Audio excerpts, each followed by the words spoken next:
चालू कर। सदगुरुदेव जी की जय हो। बंदी छोड़ कुपोषण पेशाब की जय हो। बंदी छोड़ गरीबदास जी महाराज की जय हो। स्वामी रामदेवानंद जी दादा गुरु महाराज की जय हो। पंडित चिदानंद जी परदादा गुरु महाराज की जय हो। सर्व संतों की जय हो। सर्व भक्तों की जय हो। सभी धर्मी पुरुषों की जय हो। श्री काशी धाम की जय हो। श्री चुरानी धाम की जय हो। श्री करौथा धाम की जय हो। श्री बरवाला धाम की जय हो। सबसे पहले संत रामपाल जी महाराज की प्यारी आत्माएं हम सभी मिलकर मंगला करते हैं। सदगुरुदेव जी की जय हो। गरीब नमो नमो सतपुरुष को नमस्कार गुरु की नहीं। सुर नर मुनि जन साधवा संतों सर्वसते नहीं।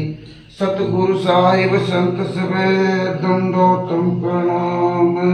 आगे पीछे मध्य हुए तिन पूजा कुर्बान।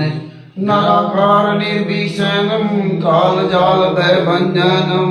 निर्लेपम निर्विगुणम अकल अनुपे शून्य दुनम। शोभम सुरति समापतम सकल समाना नीरति लय। उजल हिरंबर हरदम बेपरवाह था है वार पार नहीं माध्यत। निर्जोष मृत सिद्ध होई गणनायक गलताना। करो अनुग्रह सोई पारस पद परवाना। आदि गणेश मनाऊं गणनायक देवन देवा। चरण कमल लोलाऊं आदि अंत क्रम सेवा। परम शक्ति संगीतम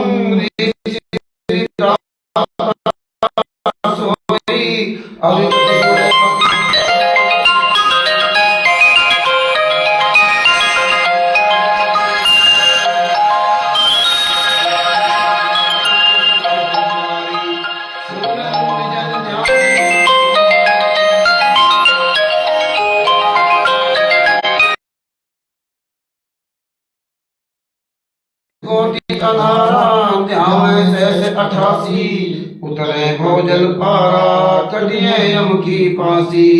33 कोटि अधारा ध्यावे शेष 88। उतरे भोजल पारा कटिए यम की फांसी। बंदी छोड़ संत रामपाल जी महाराज की जय हो। परमात्मा की शहीद प्यारी आत्माओं को कानपुर से रामचंद्र दास की ओर से सत्संग। दास का मोबाइल नंबर है 9140 62 26 67। भगत भाइयों, आज 16 अक्टूबर 2025 का दिन है और आज हम उत्तर प्रदेश के जिला फर्रुखाबाद में अरविंद दास जी के यहाँ परमात्मा की दया से ये लाइव प्रसारण किया जा रहा है। और बंदी छोड़ की बहुत बड़ी दया है। उत्तर प्रदेश के जिला उन्नाव से अमित दास जी भी परमेश्वर की दया से अपने समय से आकर उपस्थित हुए। और आज का दिन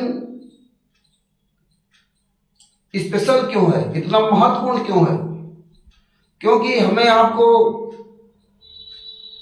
संत रामपाल जी महाराज के शिष्य होने के नाते हमें आपको पता होना चाहिए कि 16 अक्टूबर 2018 को संत रामपाल जी महाराज को FIR नंबर 429/2014 में 4 महिला 1 बच्चे की हत्या में शाश्रम मरते दम तक आजीवन कारावास की सजा हिसार कोर्ट द्वारा दी गई, जिसके वजह से संत रामपाल जी महाराज 18 नवंबर 2014 से वर्तमान समय यानी कि 16 अक्टूबर 2025 चल रहा है।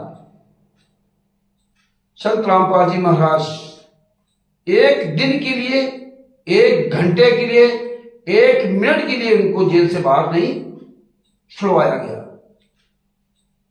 तो उसी वजह से आज यहां हम सभी लोग इकट्ठा हुए हैं कि ये 16 अक्टूबर 2018 का दिन, ये मनहूस दिन, ये ऐसा दिन जिस दिन हम आपके सदगुरुदेव संत रामपाल जी महाराज को शाश्रम मरते दम तक आजीवन कारावास की सजा सुनाई गई और हम आप अपने गुरु के दर्शन से दुर्लभ हो गए। गुरु के चरणों से, उनके जो है चरण वंदना करने से भी दूर हो गए। और जब तक हमें अपने गुरु का सानिध्य नहीं मिलेगा, साथ नहीं मिलेगा, तब तक हमारा कभी कल्याण नहीं हो सकता। बिना गुरु के गुर बिन माला फेरते गुर बिन देते दान, ये दोनों निष्फल है चाहे पूछो बेकुरान। तो भगत भाइयों, इसलिए आज 16 अक्टूबर 2018 का जो दिन था, तो आज इसलिए 16 अक्टूबर 2025 के दिन फर्रुखाबाद के अरविंद दास जी ने कहा, रामचंद्र जी 16 अक्टूबर के दिन हम प्रोग्राम रखते हैं और पूरी दुनिया को वो सच्चाई बताते हैं क्या क्या हमारे गुरु सब घटना हुई। दुर्भाग्यवश राष्ट्रीय समाज सेवा समिति के गुंडों द्वारा, सतलोक आश्रम शामली के गुंडे देशराज के द्वारा एक व्यक्ति के द्वारा मेरे खिलाफ FIR करवा दी गई, सुल्तान नामक व्यक्ति ने। तो उसमें मुझे 14/10/2025 को उत्तर प्रदेश जिला शामली में कैराना कोर्ट में उपस्थित होना था, तो वहां गया था, वहीं से दास वापस आया।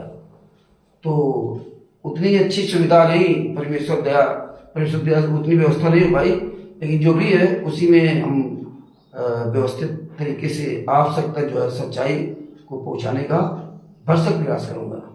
सच्चाई बंदी छोड़ श्री संतराम पाल जी महाराज की जय। सच्चाई जैसा कि भगत भाइयों,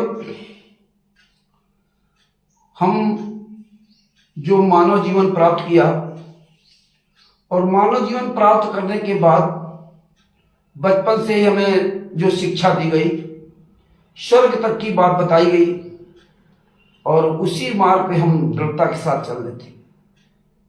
हम लोगों को ये समझ में आता था कि स्वर्ग से आगे कुछ भी नहीं है, या बहुत से लोग ब्रह्म तक को समझ पाए, लेकिन ज्यादातर सब स्वर्ग तक की बात करते हैं चारों धर्म के लोगों में। तो भगत भाइयों, जितना जिनको ज्ञान था उसी हिसाब से सतयुग, त्रेता, द्वापर और कलयुग में चारों युगों में अपने अपने गुरुओं की द्वारा, उनके गुरुओं की द्वारा दी हुई भक्ति साधना के अनुसार कोई तप करने चला गया, कोई किसी तरह भक्ति करने लगा, कोई उल्टा खड़ा हो गया, कोई नागा बन गया, कोई दुर्गा जी का उपासक हो गया, कोई हनुमान जी का, कोई ब्रह्मा विष्णु महेश का, कोई किसी का, मतलब जो जिसको जैसा जिस गुरु ने जो ज्ञान दिया उस हिसाब से करते रहे। उसी कड़ी में हमारे सदगुरुदेव संतराम पाल जी महाराज का 8 सितंबर 1951 को जन्म हुआ और अपना जिस तरह हम आप लोगों का अपना जो है उम्र बढ़ती गई, शिक्षा दी गई, उसके साथ से जिम्मेदारियां बढ़ती गई, जो जैसा हमारे समाज में चलता उस हिसाब से उनकी जो है शादी विवाह संपन्न कराया गया, बच्चे हुए। और हमारे सदगुरुदेव संतराम पाल जी महाराज ने बताया कि लगभग शायद 30 या 35 साल तक हनुमान जी से लेकर के जो जिन देवताओं को, देवियों को अपना समझते थे या उनको बताया गया था, जिनके बारे में उनकी सबकी उन्होंने उपासना की, पूजा की और व्रत रखे, और जो जैसी भक्ति दी गई उसे उन्होंने भक्ति किया। भक्ति मार्ग में चलते हुए जैसे जैसे व्यक्ति आगे बढ़ता है, उसके पूर्व जन्म के पुण्य जो होते हैं उसको बुरे कर्म या अच्छे कर्म की तरफ ले जाते हैं। उसी कड़ी में संतराम पाल जी महाराज का जो है कि मुलाकात या भेंट स्वामी रामदेवानंद जी महाराज से हुई। स्वामी रामदेवानंद जी महाराज से भेंट हुई और स्वामी रामदेवानंद जी महाराज ने जो शब्द भक्ति दी थी, सारे वेद शास्त्रों से प्रमाणित जो भक्ति दी थी, उस भक्ति को प्रमाण सहित देखने के बाद हमारे सदगुरुदेव संतराम पाल जी महाराज ने स्वामी रामदेवानंद जी महाराज जी को अपना सदगुरु बनाया। सदगुरु क्यों बनाया? क्योंकि उनको प्रमाणित भक्ति से विश्वास हो गया था कि मैं इस संसार से मुझे पार होना है, और इस धरती पर स्वामी रामदेवानंद जी महाराज के सदगुरुदेव के अलावा कोई भी मुझे इस 84 लाख योनि से छुड़ा करके और सतलोक नहीं पहुंचा सकता। जिस सतलोक से हम आप लोग यहाँ पर वहां पर जो है यहाँ आकर धक्के खा रहे, जो नादानियां हम लोगों की थी। हालांकि संतराम पाल जी महाराज के बारे में कवि सागर सलाट में वैसे भी बताया गया, परमात्मा ने कहा था धनीधर दास जी से कि धनीधर दास तुम 8वीं श्रुति हो। जब धनीधर दास जी कहा था कि प्रभु मैं तो भटक गया, भटकने का मतलब ये फेल नहीं हुए, वो सतलोक गए, लेकिन वो इतना था कि हम बता देंगे मोबस, अपने लड़के को हम सार नाम सार शब्द बता देंगे मोबस, इसलिए मुझे जिंदा दफना दीजिए। मतलब जिंदा दफन हो जाना बहुत बड़ी बात है, बहुत बड़ी बात है। और तिमिर दूध कौन था, जैसे लोग क्या कहते हैं कि वो तो पार नहीं बेटे। हाँ, उन्होंने स्वयं कबीर साहब से कहा था कि मुझे जिंदा दफना दीजिए। बहुत बड़ा त्याग किया उन्होंने, और क्योंकि उनको भी पता चल गया था कि सतलोक के अलावा जितने भी लोग हैं सब नाशवान हैं और 84 लाख योनि हमारी दुर्गति होनी है। जिसको अपनी दुर्गति को सामने नजर आने लगती ना, तो ऑटोमेटिक उसकी बुद्धि खुल जाती है। बाकी तो आपको मालूम है, जैसा कि सतगुरुदेव जी ने उनके बारे में धनीधर दास जी के बारे में अच्छी तरह बताया। तो धनीधर दास जी को चिंता हुई कि महाराज कबीर साहब से प्रार्थना की कि हे बंदी छोड़, ये बताइए मेरे वंशजों को कैसे क्या हाल होगा, उनको कैसे पार होगे। तब कबीर साहब ने कहा कि धनीधर दास जी तुम 8वीं श्रुति हो, तुम एक अच्छी आत्मा हो, 8वीं श्रुति हो, तुम्हारे बाद फिर किसी को आना नहीं था, लेकिन तुम भटक गए। लेकिन तुम चिंता न करना, 9तम श्रुति बूंद प्रकाशा, 9तम श्रुति बूंद प्रकाशा, यानी कि 9वीं जो अच्छी आत्मा है मैंने मिनी सतलोक में छिपा रखी है। 9वीं सतलोक में जो अच्छी आत्मा है वो मिनी सतलोक में छिपा रखी है, और उसका माता पिता के सहयोग से उनका जन्म होगा। और जो उनसे आपका जो भी वंशज है, उनसे जो नाम दीक्षा लेकर के वो मर्यादा में रहकर भक्ति करेगा, उसका वही उसका पूर्ण मोक्ष होगा। धनीधर दास जी को ये बता गए। तो मिनी सतलोक में संतराम पाल जी महाराज कबीर साहब ने रखा था, जैसा कि उन्होंने बताया। तो संतराम पाल जी महाराज को यहाँ उनको माता इंद्रो के गर्भ से, इंद्रो माई के गर्भ से उनका जन्म हुआ। और स्वामी रामदेवानंद जी महाराज को जब अपना गुरु बनाया, तो फिर संत रामपाल जी महाराज ने सदरा जी की तरह काम किया। सिर सौंपा गुरुदेव को, सफल हुआ ये शीश। और नित्यानंद जी महाराज जी आप बसे जगदीश, ऐसे पूरी मतलब जो है, सिर सौंपा गुरुदेव को, सफल हुआ यो शीश, नित्यानंद महाराज जी आप इस दास की आप जगदीश। मतलब तो जिस तरह सदना जी ने पहले दिन ही सत्संग सुना था, पहला दिन नाम दीक्षा भी नहीं ली थी, और वो फिर अपने मालिक का कहना नहीं माना।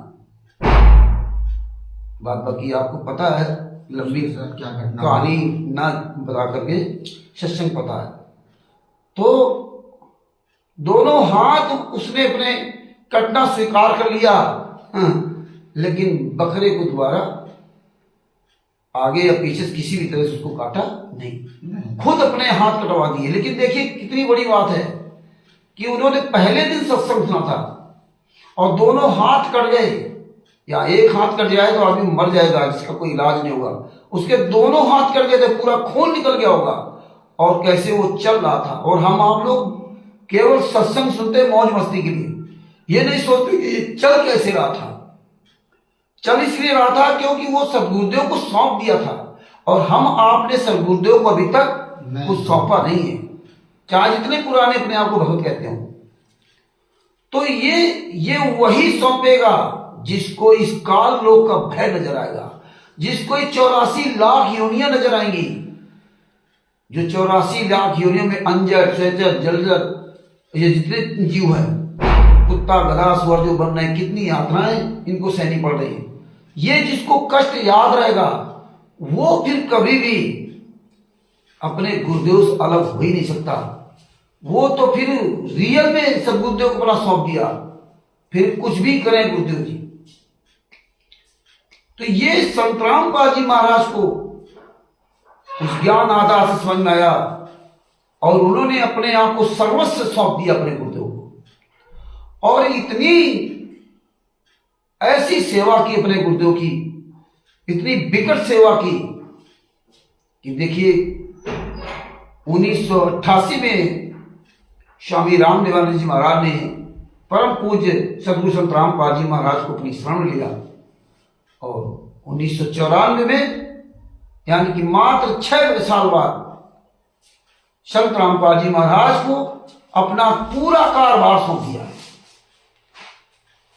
अपना पूरा कारभार सौंप दिया। मात्र 6 साल पुराने वक्त को सार नाम सार शब्द दिया, मंत्र, तीनों मंत्र, सार नाम सार शब्द वो सब दिया, पूरा कारभार सौंप दिया। और आशीर्वाद क्या दिया? जब संत रामपाल जी महाराज घबरा गए, जैसा कि हमारे गुरुदेव जी ने बताया, पसीना पसीना हो गए, स्वामी रामदेवानंद जी महाराज ने आशीर्वाद दिया कि चिंता न कर बेटा, मैं तेरे समान पूरे विश्व में कोई दूसरा संत नहीं होगा, और ये मेरा आशीर्वाद है तुझको, और मैं हमेशा तेरे साथ रहूंगा, तुम चिंता मत करो। सदगुरुदेव जी महाराज ने बताया कि हम डर गए थे कि इतना बड़ा भार कैसे संभालेंगे, और जितने शिष्य थे उनके, स्वामी रामदेवानंद जी महाराज के जितने भी शिष्य थे, जो भी 10 साल, 20 साल, 50 साल, 75 साल, जितने भी पुराने शिष्य थे, उनसे सबसे कह दिया कि आज के बाद हम तुम्हारे गुरु नहीं रहे, ना तुम मेरे शिष्य हो। अगर तुम पार होना चाहते हो तो इनको अपना गुरु संत रामपाल जी महाराज को दोबारा अपना गुरु बनाओ, और फिर मर्यादा में रहकर भक्ति करते हुए, भक्ति करोगे, मर्यादा में रहकर भक्ति करोगे तो यहां से पार हो सकते हो, भगना नहीं। उसमें सब लोग फेल हो गए। हालांकि बताते हैं कि 1 लाख शिष्य थे, अंत में 2 ही बचे थे शिष्य, संत रामपाल जी महाराज एक और। तो उसने कहा कि बूढ़े हो गए, संत रामपाल जी महाराज कहा कि बूढ़े हो गए, इनको छोड़ दो, चलो चलते सठिया गए। तो गुरु जी ने कहा कि तुझे ये बात कहती है, तेरी जबान नहीं कर गई। ये परीक्षा ली थी संत रामपाल जी महाराज ने, ये परीक्षा ली थी स्वामी रामदेवानंद जी महाराज ने, क्योंकि उनको यहां से जाना था और अपना ये कारभार संत रामपाल जी महाराज को सौंपना था। तो ये पूरी परीक्षा ली थी, और परीक्षा में संत रामपाल जी महाराज सफल हुए, और ऐसे सफल हुए कि उन्होंने अंत में नौकरी त्याग दी, और नौकरी जब त्याग दी तो घर में जो ऐशो आराम थे, जो संत रामपाल जी महाराज की धर्मपत्नी, अब धर्मपत्नी क्या कहें, वो धर्मपत्नी कहा जाए तो ज्यादा बेहतर अच्छा रहेगा। ये सब अपनी शान शौकत की वजह से, क्योंकि अब इनके वो खर्चे नहीं चल रहे थे जो पहले कभी चलते थे, जो इनको सैलरी तनख्वाह मिलती थी संत रामपाल जी महाराज को इंजीनियर की, तो अब इनको तकलीफ होती थी। तो संत रामपाल जी महाराज को बहुत उन्होंने टार्चर किया। संत रामपाल जी महाराज को ज्ञान हो गया था कि मुझे यहां से पार होना है, अब कुछ भी हो। अंत में उनको अपनी मेहनत की कमाई का बनाया हुआ घर भी छोड़ना पड़ा रोहतक से। वैसे तो रहने वाले जिला सोनीपत के ग्राम धनाना के रहने वाले थे, लेकिन नौकरी करते थे यहाँ रोहतक में बिजली विभाग में, जूनियर इंजीनियर थे, जेई के पद पे थे। तो यहाँ अपना घर बना लिया था, और अंत में उन्होंने घर छोड़ना मंजूर किया, परिवार को छोड़ना मंजूर किया, जीन ने कुटिया बनाना मंजूर किया, लेकिन परिवार के आगे झुके नहीं, टूटे नहीं, क्योंकि उनको पता हो गया था सदना जी की तरह कि मुझे मोक्ष प्राप्त करना है और ये सभी मोक्ष में बाधक बनेंगे। ये माया, परिवार, इष्ट मित्र, नाते रिश्तेदार, ये सब मोक्ष में बाधक पड़ेंगे। और मोक्ष पाना इतना आसान काम भी नहीं है। काल ब्रह्म इतनी आसानी से यहां से किसी को जाने नहीं देता, क्योंकि उसको पता है कि अगर एक जीव यहां से आसानी से चला गया तो यहां अन्य जीवों की लाइन लग जाएगी, सभी यहां से निकल जाएंगे, तो मेरा क्या होगा। तो काल ब्रह्म ने संत रामपाल जी महाराज को उसी तरह से दंड देना शुरू किया जिस तरह से पूर्ण परमात्मा, पूर्ण परमेश्वर कबीर साहब जब लगभग 625 साल पहले आए थे और उनको दंड दिया गया। इस तरह से काल ब्रह्म ने अपनी पूरी साजिश रची। वो तो काल ब्रह्म है, बलवानों का बल मैं हूं, बुद्धिमानों का बुद्धि मैं हूं। संत रामपाल जी महाराज एक छोटी सी कुटिया में रहते थे, कुटिया बनाकर रहते थे जींद में। काल ब्रह्म का चक्र देखिए कि कोई एक जो लोग संत रामपाल जी महाराज के सामने आते थे, भक्ति करते थे, मारते थे, वो लाभ मिलता था। क्यों जिन हरि जैसा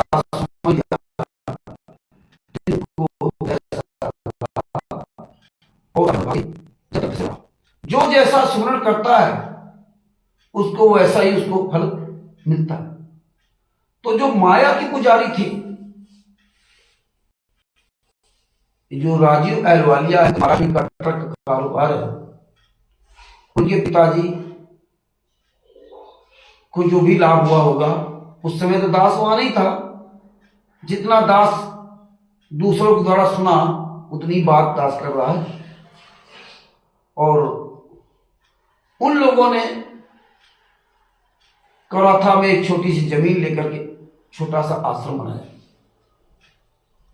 आश्रम बनाने के बाद संत रामपाल जी महाराज से प्रार्थना की, जैसा कि करौथा कांड का रहस्य नाम पुस्तक में लिखा हुआ है, उसके अनुसार दास बता रहा है।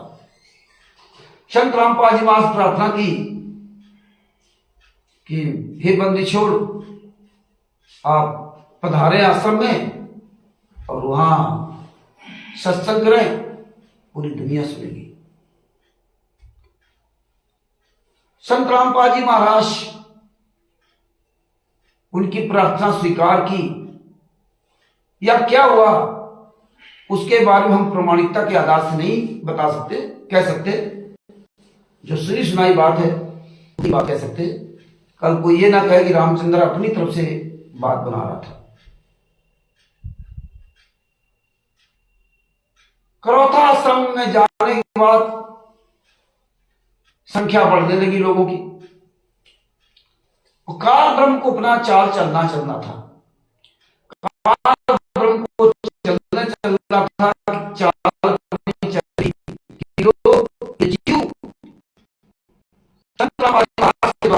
बताइए भक्ति को खास मर्यादा रखते, मत चाहे जितना चाह करे कोई बात नहीं, मर्यादा रख सके। तो उसने माया धो दिया और माया के पुजारी थे काल के दूत महेंद्र, संत रामपाल जी महाराज महेंद्र और गुरु जी की पत्नी अनारो माई, उसमें वीरेंद्र मनोज, जितने भी बड़े उम्र के हो, ये सब लोगों ने मिल करके और अन्य लोगों ने मिल करके जो आश्रम बनाया करौथा आश्रम, तो सबसे पहला काम उन्होंने एक ट्रस्ट बनाया। हालांकि कबीर साहब से लेकर संत रामपाल जी महाराज के पेड़ तक, स्वामी रामदेवानंद जी महाराज तक कोई ऐसा प्रमाण नहीं मिला है कि उन्होंने कोई संस्था बनाई हो।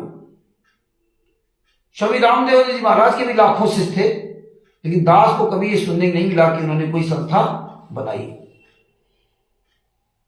क्योंकि जहां संस्था बन जाती है तो वहां फिर ऑटोमेटिक पद मिलते हैं, और फिर आदमी जो ना वो पद पा करके उसको बौराना ही बौराना है। राष्ट्रीय समाज सेवा समिति जो वर्तमान समय बोली जाती है, जो मनिंदर धर्मार्थ ट्रस्ट बोले जाते हैं, इन कुंडों ने 1999 में बंदी छोड़ भक्ति मुक्ति ट्रस्ट बनाया। संत रामपाल जी महाराज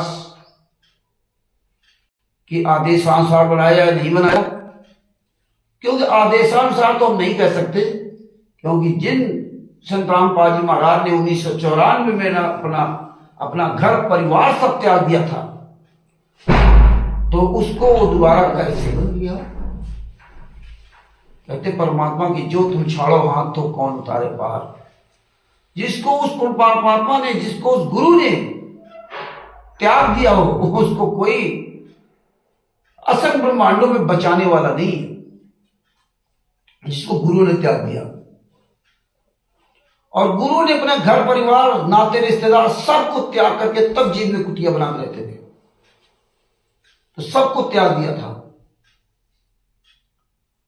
और दास 2014 में सतलोक आश्रम बड़वाला में गया था, वहां टीवी द्वारा नाम दीक्षा लिया, और वर्तमान समय तक या इसके पहले भी हम जो भी वीडियो देखते हैं, कभी भी हमने नहीं देखा कि संत रामपाल जी महाराज ने कभी अपने जगत के नाते छोटे वाले भाई महेंद्र से बात करते हुए, या पत्नी अनौरमाई से बात करते हुए, या बेटा बेटी वीरेंद्र मनोज और अंजू मंजू से बात करते हुए कभी भी आपने कोई भी वीडियो ऑडियो नहीं सुना होगा। आश्रम के अंदर कहीं भी हो, आश्रम के अंदर हो चाहे बाहर भी हो, ना सत्संग के माध्यम से आपने उनकी अच्छाई सुनी होगी। जबकि संत रामपाल जी महाराज ने सत्संग के माध्यम से 2008 में या उसके पहले सत्संग के माध्यम से स्पष्ट पूरी दुनिया के सामने बता दिया था कि मेरी बेटा बेटी 4 संतानें थी। मेरी बेटा बेटी 4 संतानें थी का मतलब पहले थी, अब मर चुकी। ये हमारी नहीं है। जिस दिन तक घर छोड़ा उस दिन तक मेरी नहीं है। मेरी बेटा बेटी 4 संतानें थी। मैं जानता हूं कितनी मेरी सेवा करते थे। मैंने उस प्रभु की परमात्मा की रटना लगाई, तो आप जैसे मेरे लाखों बेटा बेटी हो गए। अब एक को आवाज देता हूं तो 10 खड़े हो जाते हैं। तो कहीं भी अपने परिवार का जिक्र नहीं किया संत रामपाल जी महाराज ने। और ये जो परिवार था, और ये सब माया के पुजारी थे। और जैसे बलजीत जो पिताजी थे, उनको पार होना था, उनको पता था इस संसार से, मोह माया से हमें दूर होना है, हमें सतलोक जाना है। तो संत रामपाल जी महाराज ने, हमारे सतगुरुदेव जी संत रामपाल जी महाराज ने उनके बारे में बताया भी, यो सीधे यहां से सतलोक गए। आज वही बलजीत है।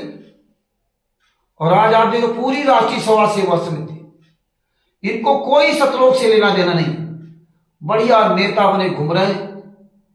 और संत रामपाल जी महाराज को जेल में डालने के लिए इन्होंने अपना षड्यंत्र रचना शुरू कर दिया। और इसीलिए इन्होंने ट्रस्ट बनाया था। और ट्रस्ट बंदी छोड़ भक्ति मुक्ति ट्रस्ट जो बनाया था, और बना करके इन्होंने ये नई प्रथा चालू की। सदियों से जो गुरु और शिष्य की परंपरा चली आ रही है, इसमें कहीं कोई फार्म भरने का सिस्टम नहीं हुआ, क्योंकि आध्यात्मिक है। ये अपना इंटरनल मैटर है। ये कोई कोर्ट कचहरी का मुकदमा नहीं है जो आपको ट्रस्ट के पर्चे पर या किसी कागज पर आपको लिख के दिया जाए कि आज के बाद तुम मेरे शिष्य हो गए और हम आपके गुरु हो गए। तो ये नई परंपरा इन काल के दूतों ने चालू की और हम आप सत्संग तो सुनते थे, लेकिन सबसे ज्यादा हम मोहित इन काल के दूतों पे हो गए थे, क्योंकि मेरे अंदर ये भाव आ गया था, मेरे अंदर का मतलब हम सभी जो भगत भाई बहन हैं कि ये पत्नी है, ये बेटा है, ये बेटी है, ये भाई है, ये परिवार है, ये संत रामपाल महाराज के बहुत क्लोज है। इनको देखना मुझे, यही हमारे आपके संग्राम का है। स्वयं अपने गिरफ्तार झांके थी। वही सब संत रामपाल जी महाराज ने बताया था कि आप जब सतलोक में थे तो काल ब्रह्म लाखों किलोमीटर दूर तप कर रहा था और आपको सारी सुविधाएं वहां फ्री थी, खाना पीना, फल फ्रूट, रहना सहना, VIP सब बंगले मकान, जो चाहो जहां चाहो जब चाहो खाओ पियो। वो पूरा शरीर के अंदर मेल्ट हो जाता था, ना लेटरिन जाना ना बाथरूम जाना। हमें फ्री सुविधाएं मिल रही थी और फ्री सुविधाओं के लालच में हमने अपने कबीर साहब से अंतरात्मा से नाता तोड़ दिया और उस व्यक्ति की जो है अड़ंगबाजी कलाबाजी देख करके, जो एक टांग पे खड़े होकर के पता नहीं 70 युग कितने युगों तक तपस्या की, उसकी तप को देख करके हमारे अंदर मोह पैदा हो गया कि यार ये तो बहुत बड़ा भगत है। और जबकि वो हमारा ही सबका भाई था।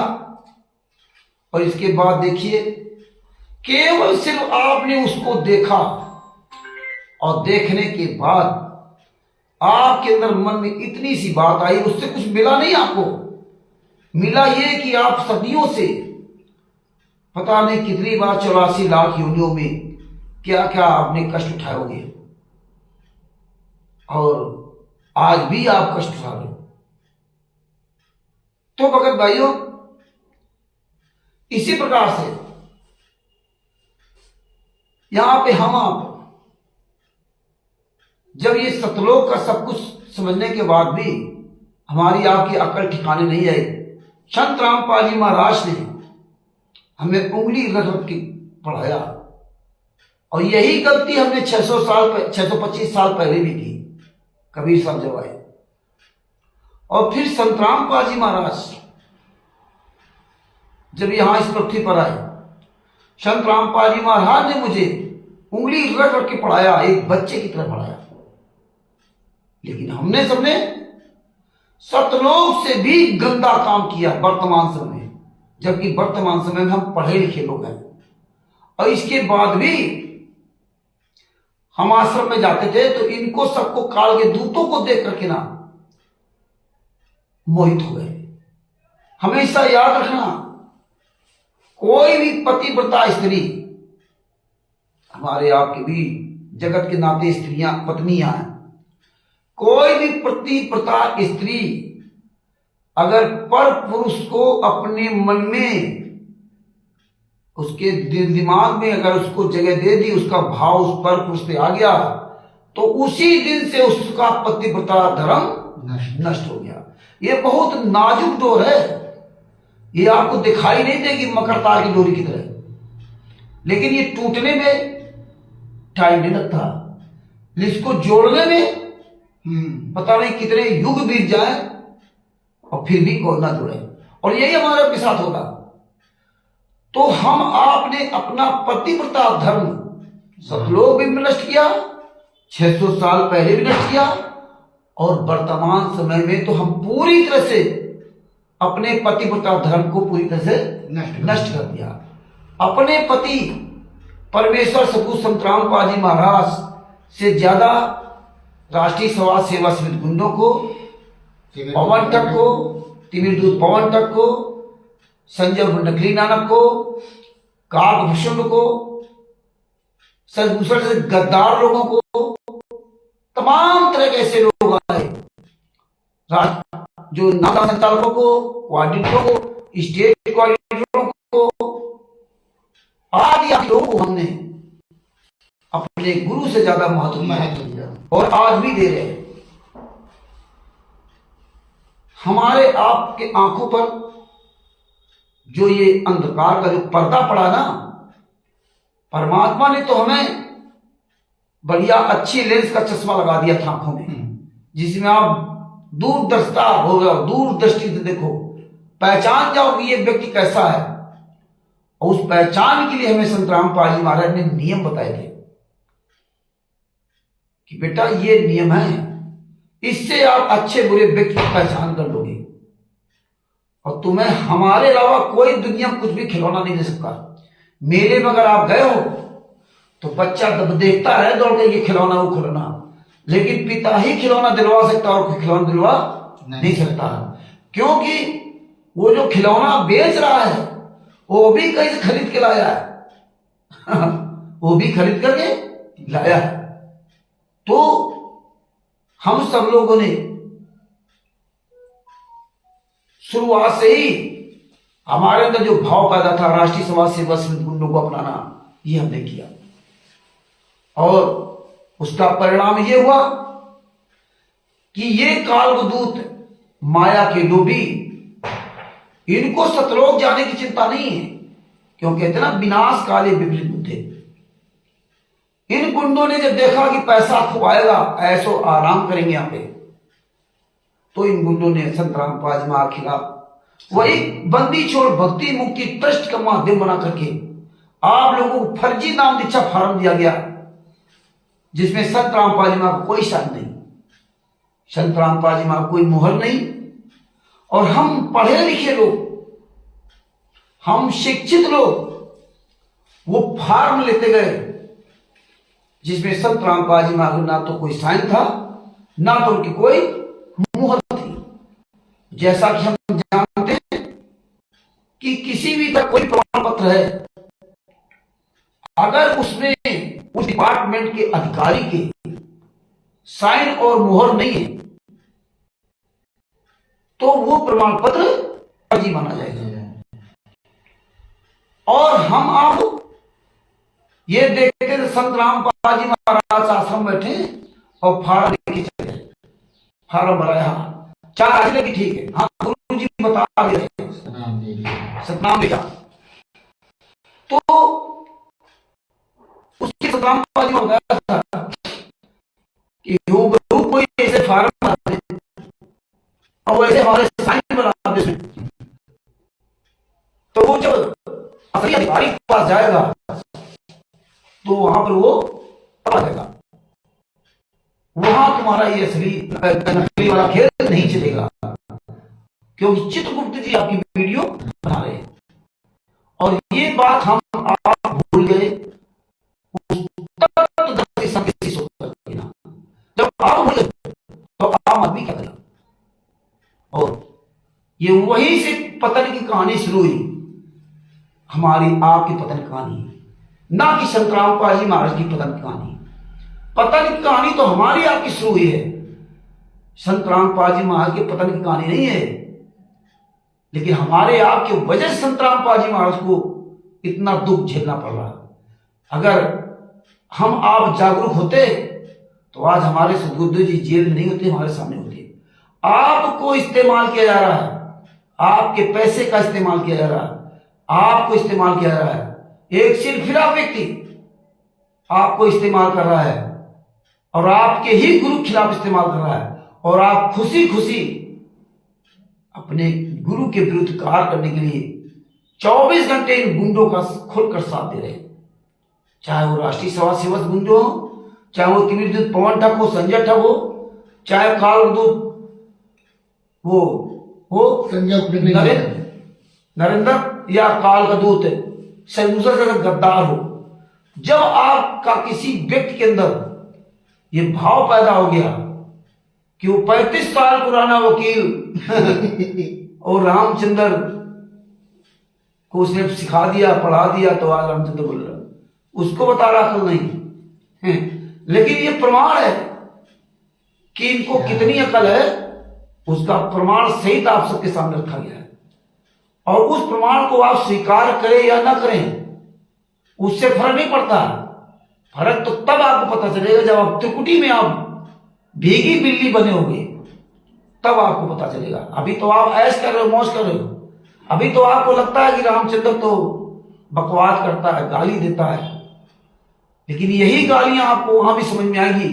यार गाली तो देता था, लेकिन मेरा अहित क्या किया।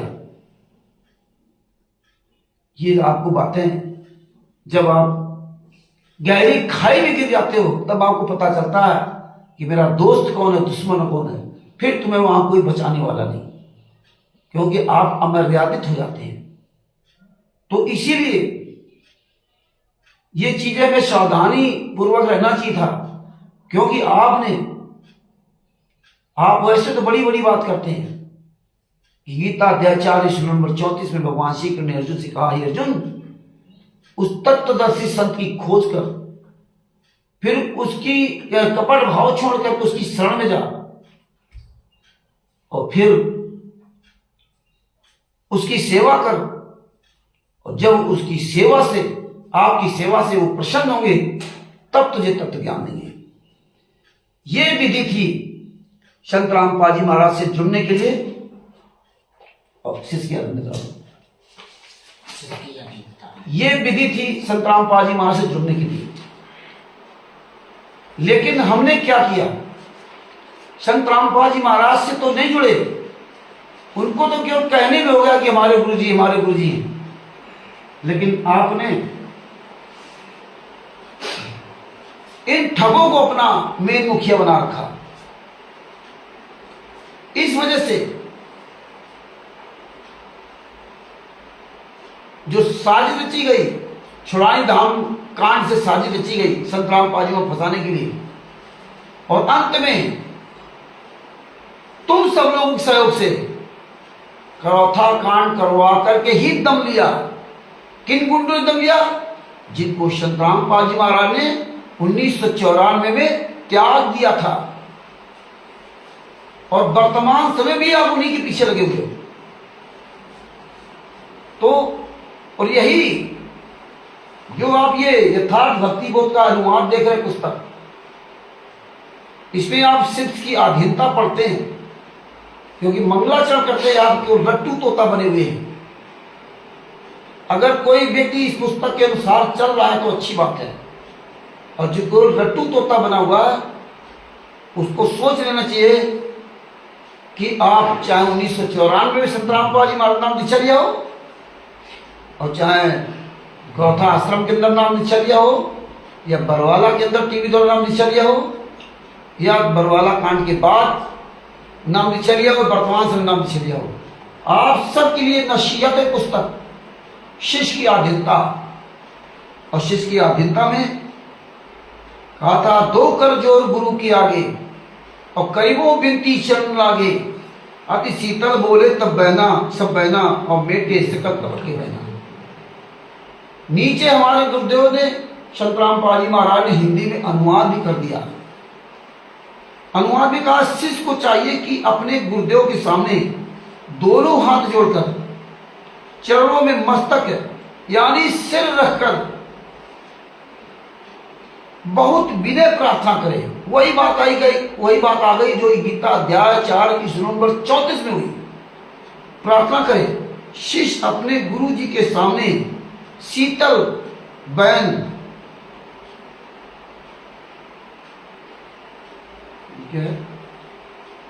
वचन, शीतल बहन अर्थात वचन, सर्व वचन गुरु जी के सामने अति शीतल, बहुत प्यारे, हृदय में शीतलता उत्पन्न करने वाले कहे, सब छल कपट के झूठे वचन, बहना मतलब वचन मेटे मतलब समाप्त करे, अर्थात त्याग देना चाहिए।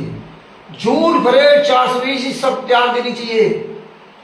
गुरु के चरणों में सिर रख करके बहुत प्यारे वचन बोलना चाहिए, गिड़गिड़ा करके, क्योंकि तुम्हें पता चल गया कि यही तारनहार है जो 84 लाख योनियों से, असंख्य ब्रह्मांडों के काल ब्रह्म के ब्रह्मांडों से मुझे छुटकारा दिला करके शत्रुओं में पहुंचा सकता है।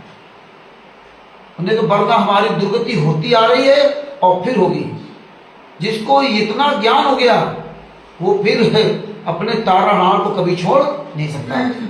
हालांकि दास का चश्मा खो गया था, इसलिए थोड़ा प्रॉब्लम हो गई है, दूर के दृष्टि में कोई दिक्कत नहीं, पास में थोड़ा प्रॉब्लम होती है। आगे क्या लिखा, हे गुरु तुम हो दीन दयाला, मैं हूं दीन करो वाला। ये सब पूरी विधि आप स्वयं पढ़ेंगे, पैसे बताएंगे तो वो लंबा हो जाएगा, आगे खुद पूरा पढ़िए। इसके बाद जो क्या लिखा है, द्विजय गुप्त मंत्र उपदेश सुनाओ, द्विजय मंत्र को उपदेश सुनाओ। हाँ, जन्म मरण बहुत दुख मिटाओ। ये सब ऐसे प्रार्थना लिखी है और आप इसको गाना गाते हो। ये नित्य वरवेणी संध्या आरती को गाना बना रखा है और ये प्रार्थना लिखी है अपने गुरुदेव के लिए। लेकिन तुम तो सुबह शाम, सुबह टाइम केवल कहानी पढ़ लिया और इसके बाद दिन भर किसके पीछे चलते हो, रांची समाज सेवा सिद्धमंडलों को मुखिया बना लिया, कोऑर्डिनेटरों को, नामदान संचालक को, तीव्र पवन तक को, संजय नकली नानक को, काकभूषण को और उषा से गद्दारों को और तमाम तरह के लोगों ने अपने अपने मुखिया चुन लिए। लेकिन इसमें क्या था, गुरुदेव के अलावा कोई दूसरा नहीं था। लेकिन अगर आप इन बातों को समझे होते तो आज हमारी आपकी दुर्गति न हुई। फिर इसमें क्या लिखा, यो आधीन होए शिष्य भाई, तब वो शिष्य पर कृपा करे गुरु। जब इतनी आधीनी भाव हो जाए, आप विचार कीजिए कि आपके अंदर कितनी आधीनी भाव है। तीव्र दूत पवन ठग के अंदर कितनी आधीनी भाव है, आपके द्वारा लूटे हुए पैसों से ऐश कर रहा है और आप खुशी खुशी पैसा दे रहे हैं। और सत्संग सुनते हो नरसिंह जी का, सत्संग सुनते हो संत रामपाल जी महाराज का, कि संत रामपाल जी महाराज, नरसिंह जी तो बात छोड़ दीजिए, वो तो मान लो लगभग 625 साल पहले की बात है।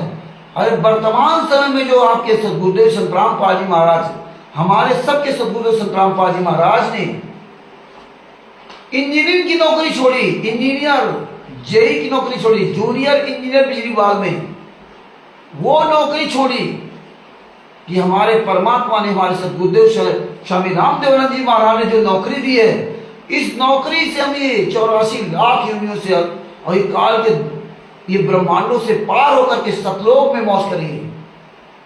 तो यहाँ की उन नौकरी त्याग दी, ये कागज के टुकड़ों में, जो कागज के टुकड़ों में नोट का रूप छाप के दे दिया, जिसकी कोई वैल्यू नहीं। कागज की वैल्यू क्या है?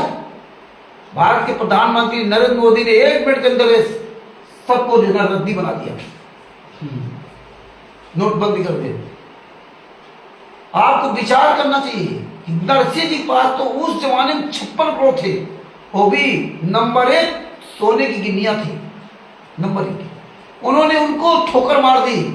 और आज आप देखिए, रांची समाज सेवा से गुंडे आपके पैसों से वीवीआईपी आश्रम बना रखे, आपके पैसों से तीव्र दूत पवन ठग देखिए कैसे ऐश कर रहे हैं, मौज कर रहे हैं। ये तुम्हें भक्ति सिखा रहे हैं कि आप इनके अंडर में जाकर के आप दान करते हो, आप पाठ करवाते हो, आप इनको पैसा देते हो, इनसे ज्योति जलवाते हो, जबकि स्वयं कर्म करना चाहिए, किसी के अधीन नहीं करना चाहिए।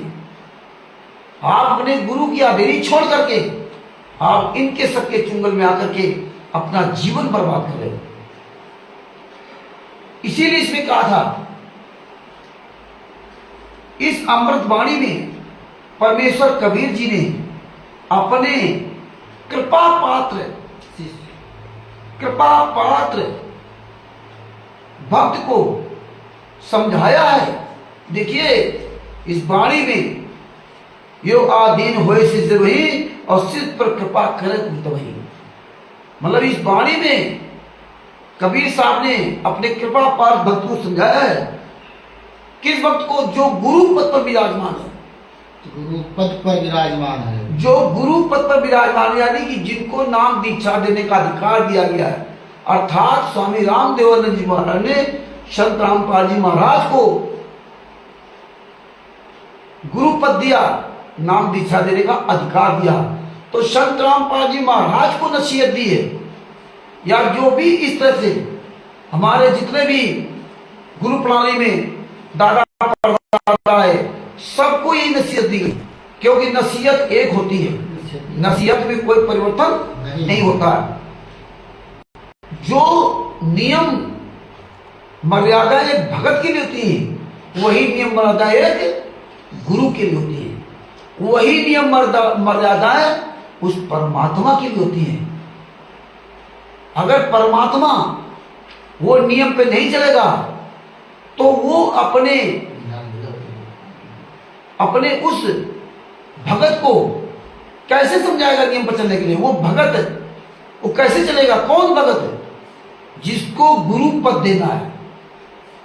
जब स्वयं पूर्ण परमात्मा नियम पे नहीं चलेगा तो फिर वो गुरु जिसको गुरु पद देना है, क्योंकि उसको गुरु पद दे करके परमात्मा उनका कल्याण करने के लिए, सतलोक ले जाने के लिए जो व्यवस्था उनको करनी थी, तो स्वयं कबीर साहब 120 साल पहले, 120 वर्ष तक, लगभग 625 साल पहले जब इस पृथ्वी पर आए तो पूरी मर्यादाओं का उन्होंने पालन किया।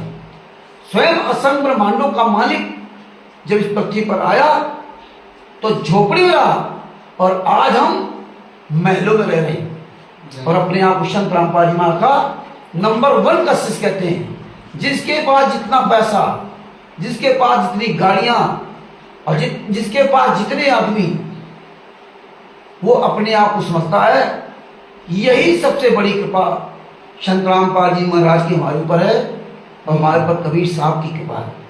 ये जीव अपने आप को बड़ा धनी कृतार्थ मान लिया, अपने आप को बड़ा भाग्यशाली मान लिया, गुरुभक्त भी मानता है, अपने आप को भाग्यशाली मान लिया।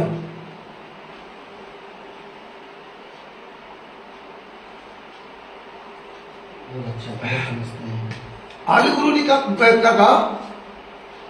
जो गुरु पर विराजमान कहा है, जिस समय शिष्य उपरोक्त वाणियों में वर्णित आचरण वाला तथा आधीन दास भाव वाला विनम्र हो जाए, तब गुरु उस शिष्य पर कृपा करे, अर्थात नाम दीक्षा दे।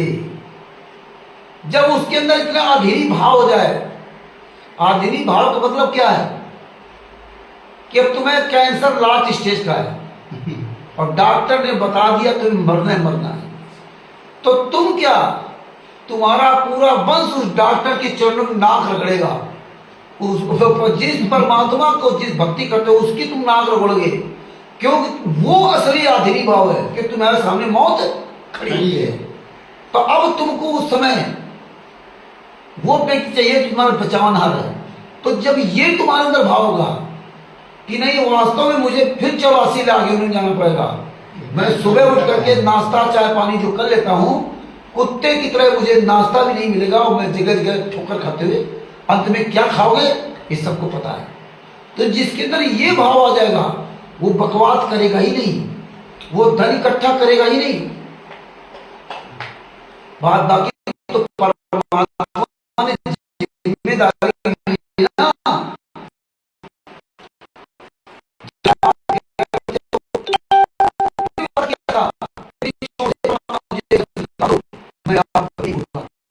जैसे आप तुम्हारी अंतरात्मा को पार करने के लिए परमात्मा ने खबर में गई अति सुंदर शरीर दिया, जो इस शरीर के माध्यम से आप भक्ति करके सब जा सकते हैं। लेकिन आपने इस शरीर को 24 घंटे रुपया पैसा माया में लूटने में लगा दिया, ऐसो आराम शान शौकत में लगा दिया। सब लोग तभी जा पाओगे जब आप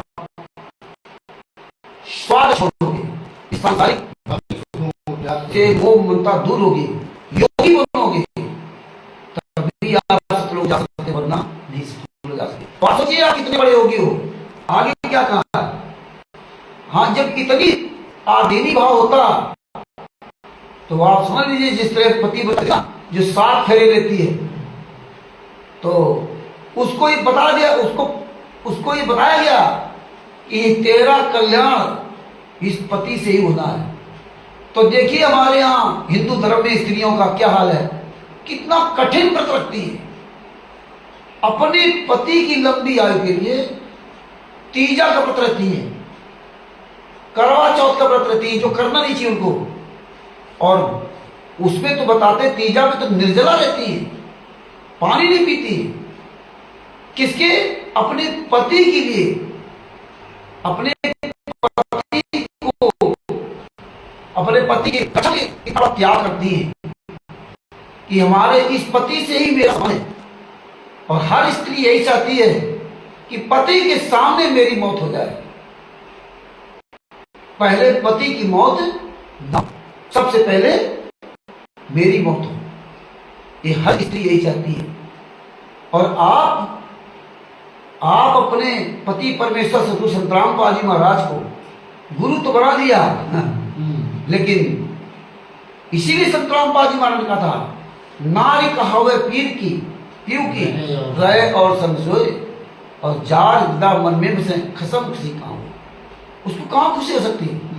यही हालात है कि आपको सतलोक की खुशी ना मिली है, और ऐसे आचरण रहेंगे तो आपको कभी सतलोक की खुशी मिल नहीं सकती। क्योंकि सतलोक प्राप्त करने की एक पहचान है कि आपको नरसिंह जी की तरह बनना पड़ेगा, आपको अब्राहिम सुल्तान अधम जी की तरह बनना पड़ेगा, आपको स्वयं कबीर साहब जी की तरह बनना पड़ेगा, आपको वर्तमान समय में संत रामपाल जी महाराज की तरह बनना पड़ेगा कि उन्होंने घर परिवार भी त्यागा, नौकरी भी त्यागी, रुपया पैसा सब त्याग दिया, 1 रुपया किसी से ना भीख मांगी और ना कोई मतलब रखा। और आप लोग रात दिन मरे जा रहे हो कि बिना रुपया पैसे क्या होगा। परमात्मा ने क्या कहा कि मैंने नौकरी त्यागी, मैंने ये सब त्याग दिया, तो बच्चों को क्या, पत्नी बच्चे मौज कर रहे हैं, ऐश कर रहे हैं, वो अलग बात है, उनकी विधि क्या थी, लेकिन वो बच्चे तो परमात्मा के थे, वो परमात्मा बना जाने जैसा कर्म करेंगे। लेकिन कालब्रह्म के चक्कर फंस गए या कहाँ फंस गए, उनके में कोई कमी नहीं परमात्मा की, तो हम क्यों इतना परेशान हैं? तो संत रामपाल जी महाराज को अगर आप असली पति मानते तो ये तमाम तुम्हारे लघुआ भोगा पति कभी नहीं बनते। इसीलिए परमात्मा ने बहुत गहराई से मुझे समझाया। आगे क्या लिखा, गुरु से शिष्य तब दीक्षा मांगे। ऊपर तो परमात्मा ने नित्यनेम में जो शिष्य की आधीनता आप रोज पढ़ते हो, ये यथार्थ भक्ति बोध का अनुवाद पुस्तक है, और आप जो पढ़ते हो इसमें कहा, गुरु से शिष्य जब दीक्षा मांगे, मन कर्म वचन धरे धन आगे, ऐसी प्रीत देख गुरु के दवाई, और बुद्ध मंत्र कहे बुद्ध भाई। इस पमड़ी में जैसे शिष्य को नसीहत शिक्षा दी है, जैसा इसमें लिखा यथार्थ भक्ति बोध का अनुवाद पुस्तक में, दास उन्हीं शब्दों को बता रहा है, अपनी तरफ से कोई मीन में मिलावट नहीं कर रहा है।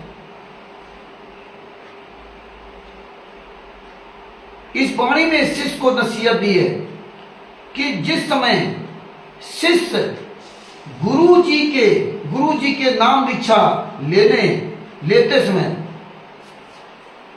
कि जिस समय शिष्य गुरु जी से नाम दीक्षा लेवे, जिस समय शिष्य अपने गुरु से नाम दीक्षा ले, उस समय मन कर्म वचन से समर्पित होकर गुप्त दक्षिणा में धनराशि गुरु के सन्मुख अवश्य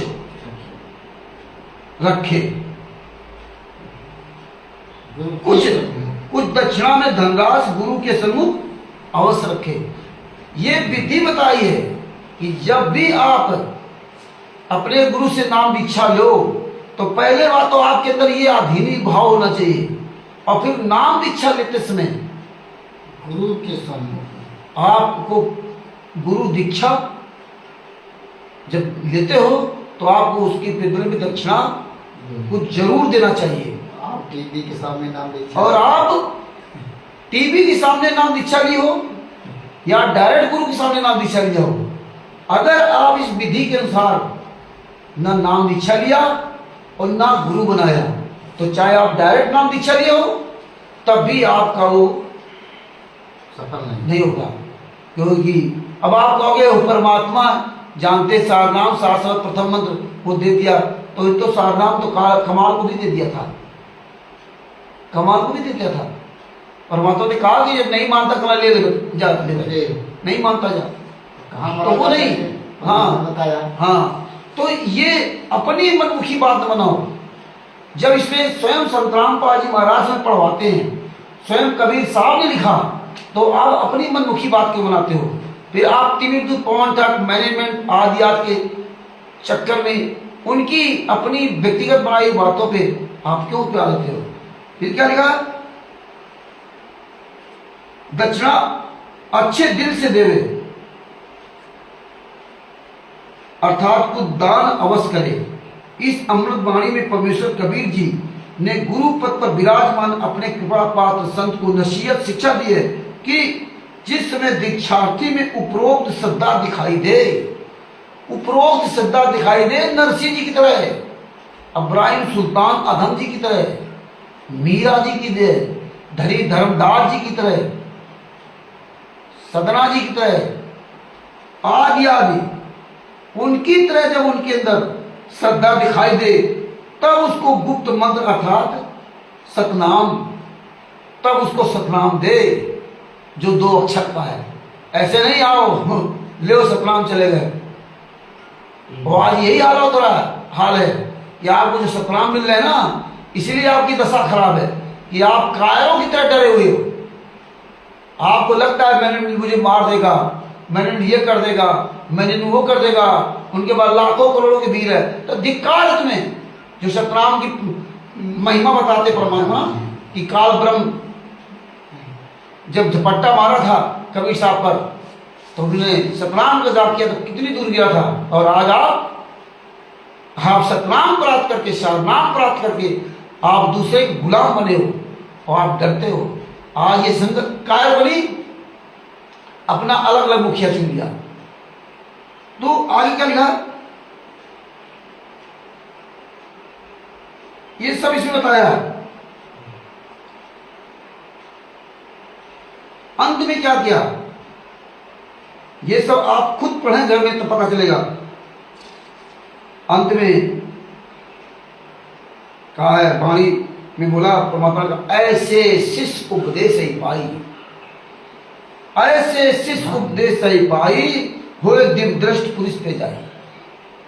उपरोक्त विधि से गुरु जी के सामने, और नहीं गुरु जी के सामने फोटो तो सवाल थी, चेहरा ऊपर नीचे, गुरु जी के सामने विनम्रता पूर्वक प्रश्न करने तथा समर्पित भाव से दीक्षा प्राप्त करके भक्त दिव्य ज्ञान हरदम उद्देश्य रखते भक्ति करता हुआ परमेश्वर के पास चला जाएगा। जो इस तरह से भक्ति करेगा वही परमेश्वर के पास जा सकता है, वरना कोई परमेश्वर के पास जा नहीं सकता। तो आप सब सोच लीजिए कि आप किस तरह से आपने नाम दीक्षा संतरामपाल जी महाराज के रहते सहते लिया, या उनके जाने के बाद लिया, या अभी भी जो ले रहे हो वो क्या कर रहे हो। तो मैं फिर अपना वापस वहीं आता हूं कि अगर आप लोग इस तरह से नाम दीक्षा लिए होते तो कभी भी 2006 का करौथा कांड, जुलाई 2006 का करौथा कांड कभी नहीं होता। आपको सबको टारगेट किया गया, जैसे बरवाला कांड कराया ऐसे ही इन्होंने करौथा कांड कराया, सेम डिट्टो वही घटना की। और देखिए आपके गुरु जी को 22 महीने जेल में रहना पड़ा, रोहतक जेल में। और 22 महीने तक इन राष्ट्रीय समाज सेवा समिति गुंडे, जो वर्तमान में जिनको राष्ट्रीय समाज सेवा समिति कहते हैं, या मुनिंदर धर्माष्ट्र नाम बदल लिया, अब वो शत्रुओं का आश्रम पता नहीं क्या क्या बरवाला इस तरह से बोला करते हैं। तो इन लोगों ने जो 37 प्लस संतरामपाल जी महाराज 38 में 37 लोगों ने, नहीं हाँ 38, इसमें थोड़ा मिस्टेक हो गई, इन लोगों ने अपनी जमात करा ली। करौथा कांड में इन गुंडों ने अपनी जमात करा ली, लेकिन नाव के गुरुदेव संतरामपाल जी महाराज की जमात नहीं कराई। एक कई केस, एक कई धारा, और संत रामपाल जी महाराज को 22 महीने जेल में रहना पड़ा, 22 महीने। और जैसा कि बताया जाता है कि संत रामपाल जी महाराज के सीने के बाल तक नचवाए इन्होंने जेल के अंदर, बहुत यातनाएं दिलवाई संत रामपाल जी महाराज को, 22 महीना जेल में रहे। और इन गुंडों ने अपनी अपनी सब जमात करा ली, लेकिन संत रामपाल जी महाराज की जमानत ना तो उनकी पत्नी अनारुमाई ने कराई, ना उनके लड़के वीरेंद्र और मनोज ने कराई, ना उनके बेटियां अंजू मंजू ने कराई, ना उनका सगा भाई महेंद्र भगोड़ा ने जमात कराई, और ना किसी भी परिवार वाले ने, रिश्तेदार ने, और किसी शिष्य ने भी संत रामपाल जी महाराज जमानत नहीं कराई। 22 महीने तक संत रामपाल जी महाराज वहां जेल में रहे। जेल में रहते हुए रोहतक कोर्ट ने संत रामपाल महाराज को पर्सनल बांड में जमानत दी 22 महीने बाद, और पर्सनल बांड में जमानत दी, और पर्सनल बांड में संत रामपाल जी महाराज जेल से बाहर आए। और यहां तक देखिए कि संत रामपाल जी महाराज की हाजिरी माफी तक के लिए, क्योंकि 22 महीने जब संत रामपाल जी महाराज जेल में रहे, तो जो 22 महीने के अंदर जेल के अंदर का जो उनका आचरण था, उस आचरण को देखते हुए, उस आचरण को देखते हुए कानून ने, न्यायपालिका ने, जज ने संत रामपाल जी महाराज की हाजिरी माफी तक कर दी। और संत रामपाल जी महाराज को जैसे वहां छोड़ा, वैसे इन गुंडों ने अंडर अरेस्ट करके हाईजैक कर दिया। और इसके बाद इन्होंने टाटा डिकोर महंगी गाड़ियां खरीदी, इसके बाद खरीदी, और उनको बुलेट प्रूफ गाड़ियां बनवाई। हालांकि जैसा कि मैंने सुना कि बुलेट प्रूफ गाड़ी जो कोई बनवाना चाहता है तो वहां के डीएम से परमिशन उसको लेना पड़ता है। तो इसके बारे में दास आरटीआई लगवाएगा।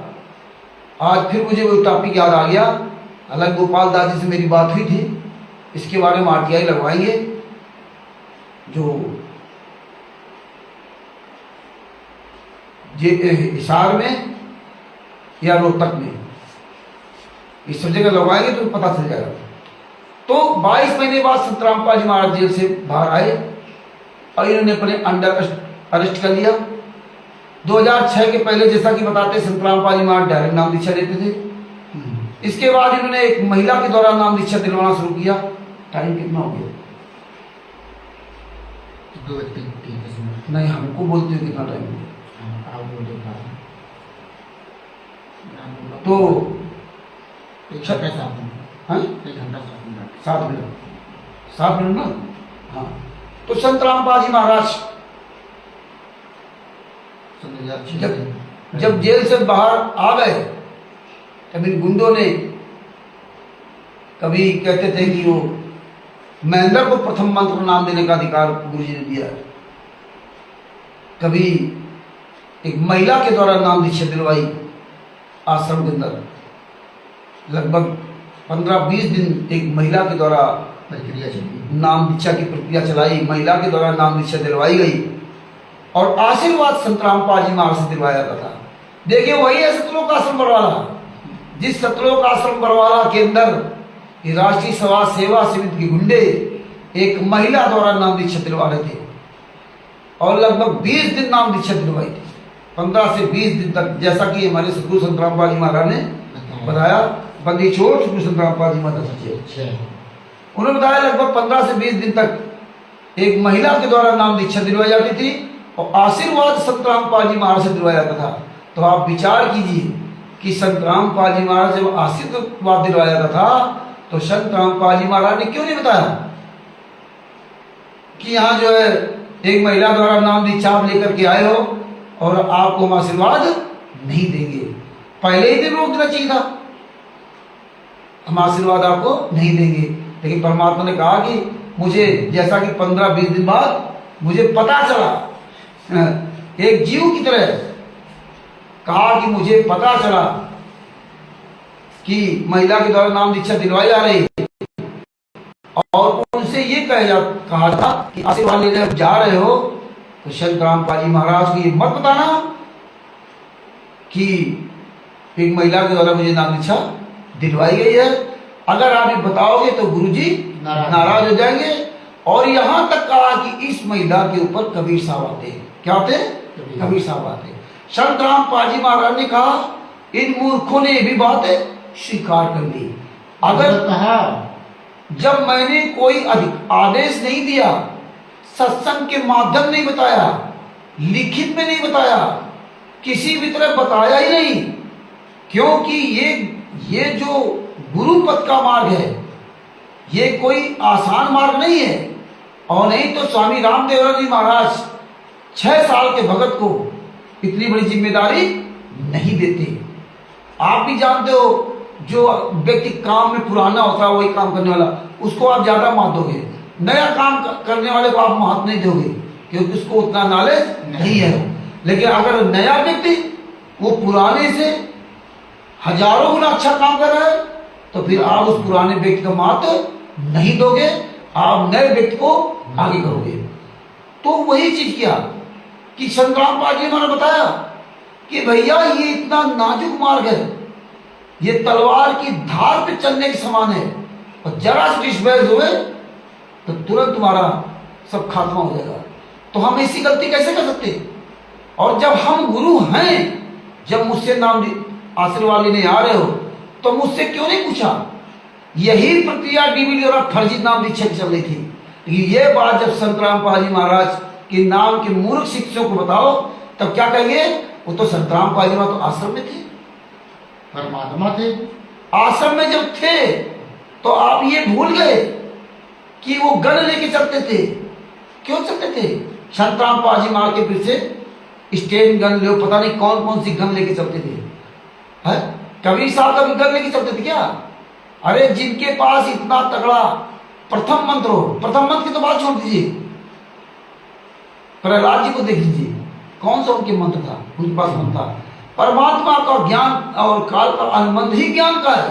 जो ज्ञान के आधार चलेगा वो हमारा, और जो ज्ञान के आधार से नहीं चलेगा वो उसको ले जाओ। अब ज्ञान का आधार क्या होता है? जब आपको ज्ञान हो गया कि ये जहर है, ये जहर पीने से हम मर जाएंगे, तो आप जहर नहीं पियोगे। तो ये तुम्हें किसने बचाया? ज्ञान ने बचाया, क्यों? तुम्हें ज्ञान है, और ज्ञान रूपी गुरु आपके साथ हमेशा साथ रहेगा। अगर आपने ज्ञान छोड़ दिया और चाहे जितनी भक्ति कर लो, ज्ञान मतलब मर्यादा नियम ये त्याग दिया, तो भक्ति तुम्हारे किसी काम नहीं आएगी, चाहे 60 शब्द प्राप्त हो।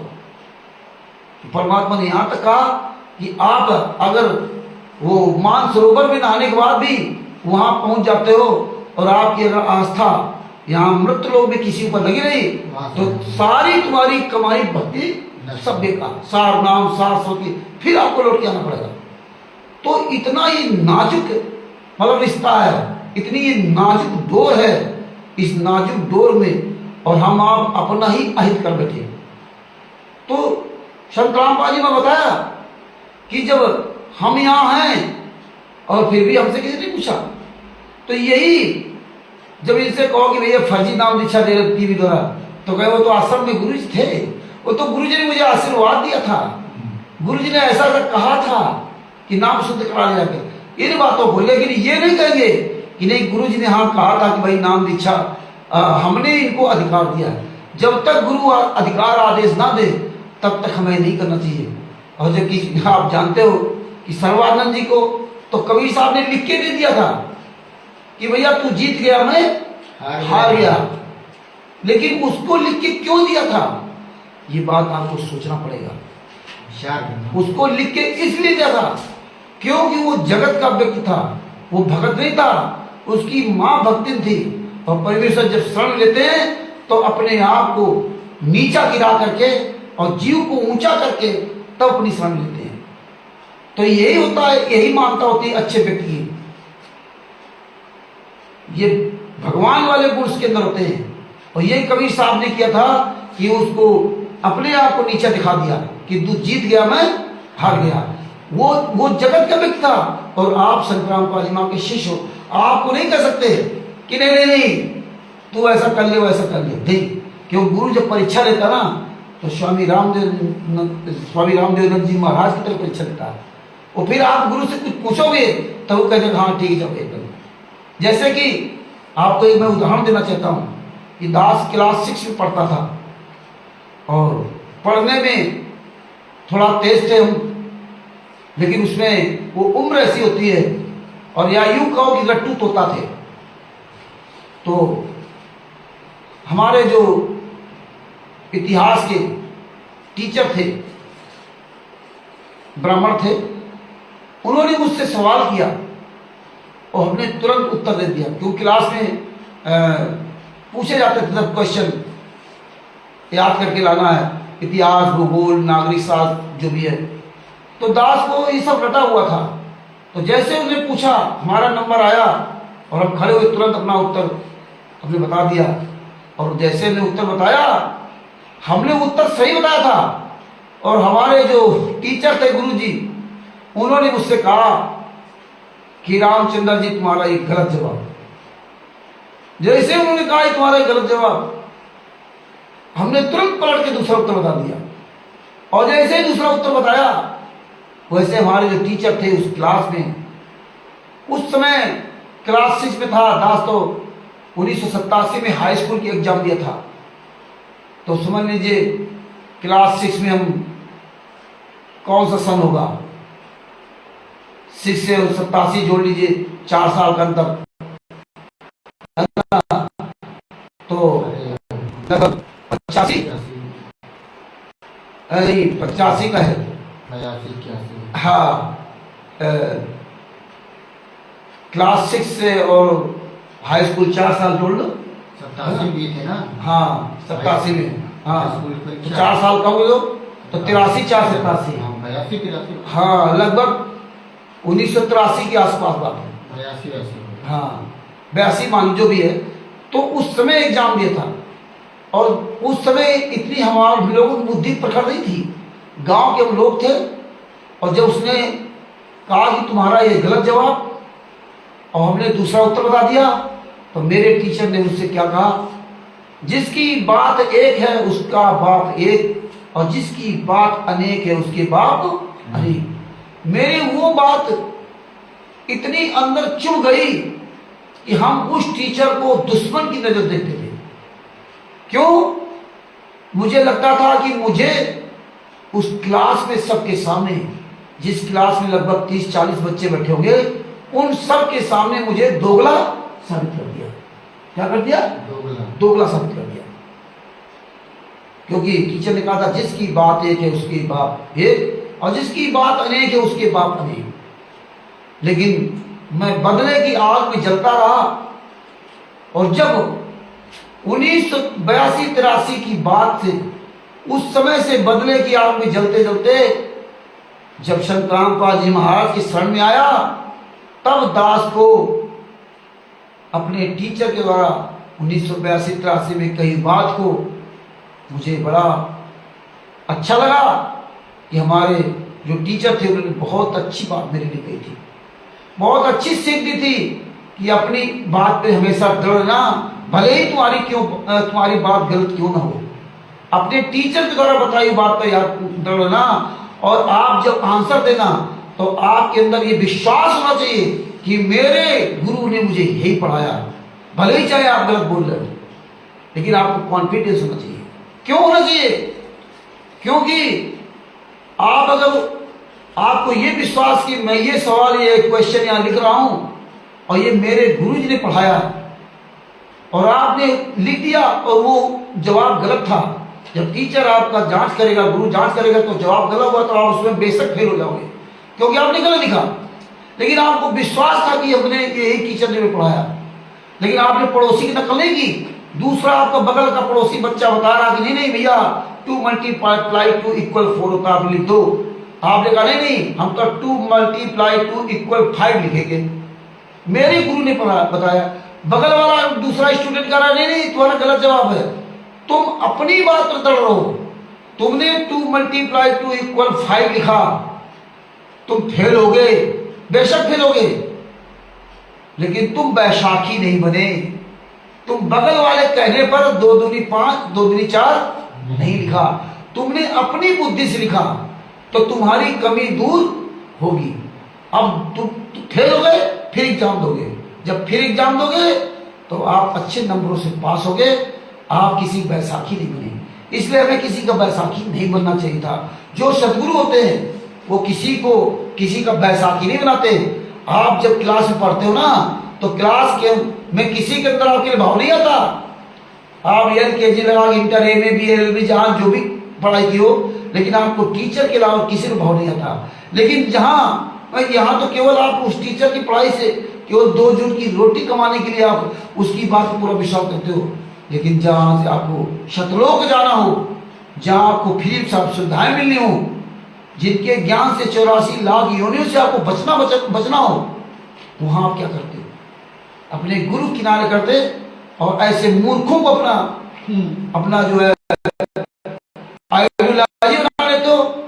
क्या होता है, जैसे फेल होते वैसे ना फेल होते। तो गुरु जी जब जेल से बाहर आए 2008 में, और ये सब नाम दीक्षा का ये सब व्यवस्थाएं हुई, इन गुंडों ने पूरा कब्जा कर लिया और ये अपना रात दिन अपना सेटल करते रहे। और आपने देखा ये ज्ञान का पुस्तक, और जबकि पहले ये पुस्तक लिखे भक्ति सौदागर का संदेश, और इसमें बाकायदे बंदी छोड़ भक्ति मुक्ति ट्रस्ट संबंधित सतलोक आश्रम करो था, जिला रोहतक, हरियाणा।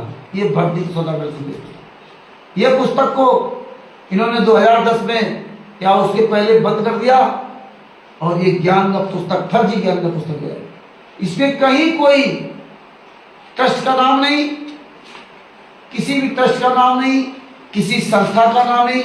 और हम 21वीं सदी के पढ़े लिखे लोग विचार नहीं किया कि मेरे सतगुरुदेव संत रामपाल जी महाराज ने जो चारों धर्म की पुस्तकें दिखाई,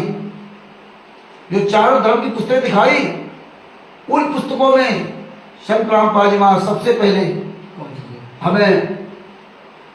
पहले संत रामपाल जी महाराज सबको उसमें वो दिखाते थे कि देखो ये गीता प्रेस गोरखपुर से प्रकाशित है। उसका पूरा पता डालते थे, संस्करण दिखाते थे, सब कुछ दिखाते थे। लेकिन तुम्हारी इस पुस्तक में ये कहाँ छपती है?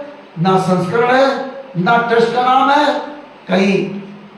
2012 तक इन्होंने बंदी छोड़ भक्ति मुक्ति ट्रस्ट चलाया। 2010 में राष्ट्रीय सेवा से बनाई फर्जी, लेकिन इस पुस्तकों में नहीं लिखा बंदी छोड़ भक्ति मुक्ति ट्रस्ट का। इस पुस्तक में नहीं लिखा कि कहाँ पुस्तक छपती है।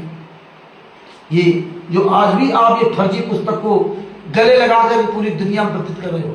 लेकिन ये ज्ञान अमृत शरण का 20 नाम पुस्तक, ये भी जो बनी थी, परमात्मा ने दया करके ये पुस्तक बनवाई थी उस गद्दार सदूसर ने के द्वारा। परमात्मा ने ये पहचान लिखवा दी थी कि देखिए इसमें उस पुस्तक जहां छपी उसका पता नहीं लिखा है, लेकिन इसमें गुरु गद्दार सदूसर को पता लिखा हुआ है। आप ये कह सकते हैं कि इसमें क्यों नहीं पता लिखा, इसमें सदूसर ने अपना पता क्यों नहीं लिखा? इसके 2 कारण होते हैं। अगर आप पुस्तक छपवाते हो और उसमें आप जो है ना संस्था का नाम और प्रेस का नाम डलवाते हो, तो प्रेस के नाम में क्या होता है कि वो प्रेस वाला फिर आपको फ्री पुस्तकें बना देगा अपना प्रचार करने की। फिर वो पुस्तक बेचेगा, आप नहीं बेच सकते। फिर वो पुस्तक बेचेगा, आप नहीं बेच सकते। आपको 2-4 पुस्तकें सैंपल रूप में 10-20-50 दे सकता है। अगर उसकी पुस्तक नहीं बिकी, अगर उसकी पुस्तकें नहीं बिकी तो आपको पुस्तकें लेनी पड़ेगी और उसका पूरा छपाई का पैसा देना पड़ेगा। ऐसा हमने इस गुरु गद्दार सदूसर के द्वारा सुना। तो इसीलिए इस गुरु गद्दार सदूसर ने अपना पता डाला था, प्रेस का पता नहीं डलाया था कि भैया मेरा पता डाल दे और मैं आपके द्वारा पुस्तकों को नहीं बिकवाऊंगा। तो हो सकता है अगर ये प्रेस के द्वारा पुस्तक बिकती तो ये अब तक पता नहीं लाखों पुस्तकें बिक गई होती।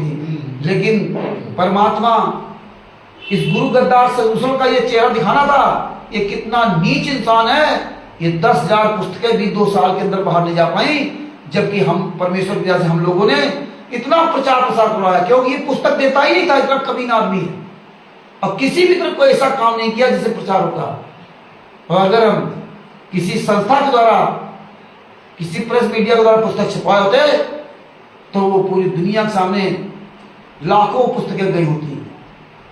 तो भगत भाइयों, इस तरह से ये पुस्तकें आपके सामने खड़ी छापी जा रही। ये जीने की राह पुस्तक बड़ी कमाल की बात है। 2 पते पड़े उसमें। एक पता पड़ा है बवाना इंडस्ट्रियल नई दिल्ली, सब लेखक संत रामपाल जी महाराज। इतनी पुस्तकें संत रामपाल जी महाराज ने लिख डाली हैं। प्रचार प्रशासनिक सत्रों का आसन बरवाला हिस्सा ले रहा। कहीं कोई बंदी छोड़ भक्ति मुक्ति ट्रस्ट नहीं, कभी परमेश्वर भक्ति ट्रस्ट नहीं, मुद्दक कभी printer C117 sector 3 industrial area Jaipur. बताइए, इसमें जयपुर का पता डाल दिया। जयपुर में ये इंडस्ट्रियल एरिया है ही नहीं। एक हाँ, इसमें एक और कहानी लिख दी, इसमें बवाना नहीं डाला। बवाना इंडस्ट्रियल इसमें नहीं लिखा, इन्होंने C117 sector 3 industrial area Jaipur लिखा। यह कलाकारी लिखी। दूसरी जो पुस्तक है वो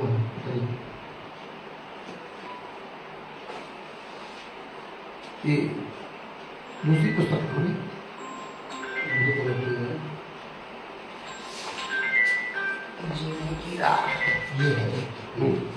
ये दूसरी पुस्तक जीने की राह। ये 2 पुस्तकें हैं। ये जीने की राह दूसरी पुस्तक। इसके देखिए, इसमें क्या लिखा है, कबीर प्रिंटर्स C117 सेक्टर 3, इसमें बवाना जोड़ दिया, बवाना इंडस्ट्रियल एरिया नई दिल्ली जोड़ दिया। यह है इन गुरु गद्दारों गुंडों की, राष्ट्रीय समाज सेवा संगठनों का असली चेहरा। ये वही लोग हैं जो ये न्यायालय की गिरती गरिमा पता नहीं क्या क्या पुस्तकें में बना दी। ये देखिए, अंधश्रद्धा भक्ति खटाए जान, किसी पुस्तक में कोई सही पता नहीं था, जबकि पूर्ण परमात्मा का ये सच्चा मार्ग था। ये 2 प्रकार के हैं, अंधश्रद्धा भक्ति खटाए जान भी 2 प्रकार पुस्तकें हैं। और ये ज्ञान का पुस्तक, ये तो पता नहीं कितने प्रकार की पुस्तक है छाप डाली उन्होंने। ये पुरानी पुस्तकें भी हैं। ये देखिए इस कलर में, एक ये बहुत पुरानी पुस्तक, और दूसरी एक पुस्तक देखिए इस कलर में ज्ञान का पुस्तक, और एक ये इस कलर में ज्ञान का पुस्तक। सब में अलग अलग सब परिवर्तन पेश। तो भगत भाइयों, ये 2010 से इन्होंने इन पुस्तकों का परिवर्तन शुरू किया। रांची समाज सेवा में उन्होंने बनाई, और इसके बाद उन्होंने अपना काले कमांडो सबकी ट्रेनिंग शुरू कर दी, और बरवाला कांड का इतना बड़ा अंजाम दे दिया। भगत भाइयों, परमेश्वर की दया से आज ये पहला पार्ट शुरू हुआ, और दास अपने शब्दों की यही विराम देता है। इसके आगे रात में लगभग 8 बजे समझ 8 से और 8:30 के बीच से फिर परमेश्वर दया करेंगे तो 1-1.5 घंटे का प्रसारण किया जाएगा, और आगे की आपको बरवाला कांड के बारे में पूरी दास्तान आपको बताई जाएगी। और फिर कल जो है इसी तरह से फिर कल प्रोग्राम रखेंगे, और जब भी लाइव आएंगे तो उसके लगभग 1.5-2 घंटा पहले, 1 घंटा पहले स्टिकर बना करके फेसबुक व्हाट्सएप यूट्यूब ट्विटर पे वायरल कर दिया जाएगा। तो भगत भाइयों, इसीलिए ये 16-17 अक्टूबर 2018 जो हमारे सदगुरु संत रामपाल जी महाराज को जो इन गुंडों ने सजा कराई थी, तो हमेशा हमें आप सबको याद रखना चाहिए। और हम तो ये कहेंगे आप सबको जितने भी संत रामपाल जी महाराज के शिष्य हैं पूरे भारत में, पूरे विश्व में, ये 16-17 अक्टूबर 2018 का ये दिन, ये काला दिवस दिन हमेशा याद रखना चाहिए। और इस दिन हमें आप जरूर बैठ करके चर्चा करनी चाहिए, लाइव चलाना चाहिए, पूरी दुनिया को बताना चाहिए, जिससे पूरी दुनिया जाने। और जो हमारे जो नए भाई बहन ये राष्ट्रीय समाज सेवा समिति गुंडों के चुंगल फंस रहे हैं, सतलोक आश्रमों में जा रहे हैं, सतलोक आश्रम धनाना से लेकर सब जगह जा रहे हैं, तो वो अपने जीवन को बर्बाद होने से बचा सकें और अपने गुरु के साथ हो रहे अत्याचार को पूरी दुनिया के सामने उजागर करेंगे। तो एक नई दिन ये राष्ट्रीय समाज सेवा समिति रूपी राक्षस, ये मुनिंदर धर्माकृष्ण रूपी रावण और ये शत्रुलोक आश्रम धनाना रूपी एक हिरण्यकश्यप और इन हरामखोरों का एक दिन जरूर सर्वनाश होगा, ये निश्चित है। जिस दिन इनके पिछले कुल समाप्त हो जाएंगे उस दिन फिर इनको जो है कोई बचाने वाला, इस असल ब्रह्मांडों को कोई बचाने वाला नहीं होगा। तो कानपुर से रामचंद्र या तो मोबाइल नंबर 9140622668, उत्तर प्रदेश के जिला फरुखाबाद में अरविंद जी के यहाँ से लाइव प्रसारण किया जा रहा है। और परमात्मा की दया से ये उत्तर प्रदेश जिला उन्नाव से अमित दास जी भी अपने परमेश्वर के लिए 2 दिन काम धाम छोड़ करके वहाँ से आए और अब उस तरह से भीड़ वाला सब काम खत्म कर दिया। अब इसी तरह से लाइव अपना वीडियो डालो या फेसबुक व्हाट्सएप पर, और फिर आपसे 8 साढ़े 8 बजे फिर आपके सामने रूबरू होंगे। तब तक के लिए दास अपने शब्दों के विराम देता है। हम सभी भाई बहन जितने भी लाइव देख रहे प्रोग्राम, जितने भाई बहन जुड़े हुए, सभी भाई बहनों को मुझ रामचंद्र दास की ओर से शशाय, और हम सभी भाई बहन मिलकर के अपने सतगुरु संत रामपाल जी महाराज की जय बोलते हैं। बंदी छोड़ संत रामपाल जी महाराज की जय हो। शशाय। ये वीडियो अधिक से अधिक शेयर करें। आज का जो दिन है बहुत दुखमय दिन है। हम आप अपने गुरुदेव के असली चेहरा को देखने की तरफ गए। हालांकि एक अभी हमारे पास वीडियो आया है, बहुत हमारे गुरु जी एकदम दुबले पतले हैं, 6 सेकंड का वीडियो है। पहले भी इनकी तस्वीर आई थी, उससे ज्यादा बदतर तस्वीर इस समय संत रामपाल जी महाराज की है। और वो वीडियो आप सबके सामने भेजूंगा। तब तक के लिए अपने सबको विराम देता हूँ। पुनः आप सभी लोगों से मिल करके सब लोग एक साथ अपने सतगुरु संत रामपाल जी महाराज जय बोलते हैं। बंदी छोड़ संत रामपाल जी महाराज की जय हो। जय शाही, जय हो बंदी छोड़। ये ज्ञान अमृत एवं षड्यंत्र का 20 नाम पुस्तक है। इसमें संत रामपाल जी महाराज सभी की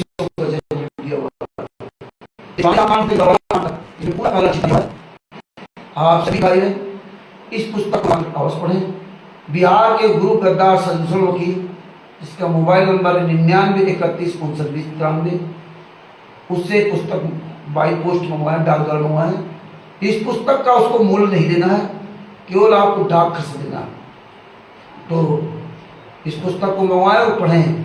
अगर वो नहीं देता है तो आप जो हमारे जो भाई बहन संत रामपाल जी जो शिष्य हैं, जो ये पुस्तक को दिखा रहे हैं, जो लाइव वीडियो बोल रहे हैं, आप उनसे पुस्तक प्राप्त कर सकते हैं या आप PDF प्राप्त कर सकते हैं।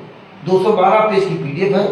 आप Bharat, Pakistan, America, Italy, Australia, Dubai, England, Belgium, Canada, Qatar, Doha, Bangladesh, कहीं भी आप आपको PDF चाहिए, आपके पास PDF भेजूंगा। जब तक हो या भगत हो, सब कोई पुस्तक पढ़नी चाहिए, जिससे आप भी इस सच्चाई से रूबरू हो सकते हैं। 212 पेज की पुस्तक है। और आप जानते हैं कि वर्तमान में आधुनिक में आप किसी भी मतलब विषय को हिंदी या अंग्रेजी या किसी भी सब्जेक्ट में किसी भाषा में आप ट्रांसलेट करते हैं और आप पढ़ सकते हैं। इसको हर भाषा पढ़ सकते हैं, हर भाषा इसको आप पढ़ सकते हैं, ट्रांसलेट करिए। तो इस पुस्तक को मंगवाएं और हम आपके पास पुस्तक पहुंचाने का प्रयास करूंगा, वीडियो द्वारा पहुंचाने का। कानपुर से रामचंद्र दास, मोबाइल नंबर 9140 62 26 68। और हमारे साथ जो बैठे हुए हैं अमित जी हैं, ये अपना नंबर बताएं। सर, ₹400 होते हैं। और मैं अमित दास उत्तर प्रदेश को अमित जी हैं। राष्ट्र का मोबाइल नंबर 8141394246। सर साहेब ये परमात्मा की प्यारी आत्मा है अरविंद जी हैं, उत्तर प्रदेश जिला फरुखाबाद से, जिनके घर से आज ये लाइव प्रसारण किया जा रहा है 16 अक्टूबर 2025 को। और मेरा मोबाइल नंबर है 8810 888 8810 देख लो नया नंबर है ना। 898272 मेरे फोन से क्या करूं? तो 8810 898272 8810 8982 72 इनका मोबाइल नंबर है। मोबाइल नंबर के 3-4 है, इसलिए वो थोड़ा तो इसलिए भगत भाइयों आपने शब्दों विराम देता हूँ। शशाय बंदी छोड़ कुशलराम बाजी महाराज की जय हो। शहर शाही बंद कर दो, बंद मोबाइल।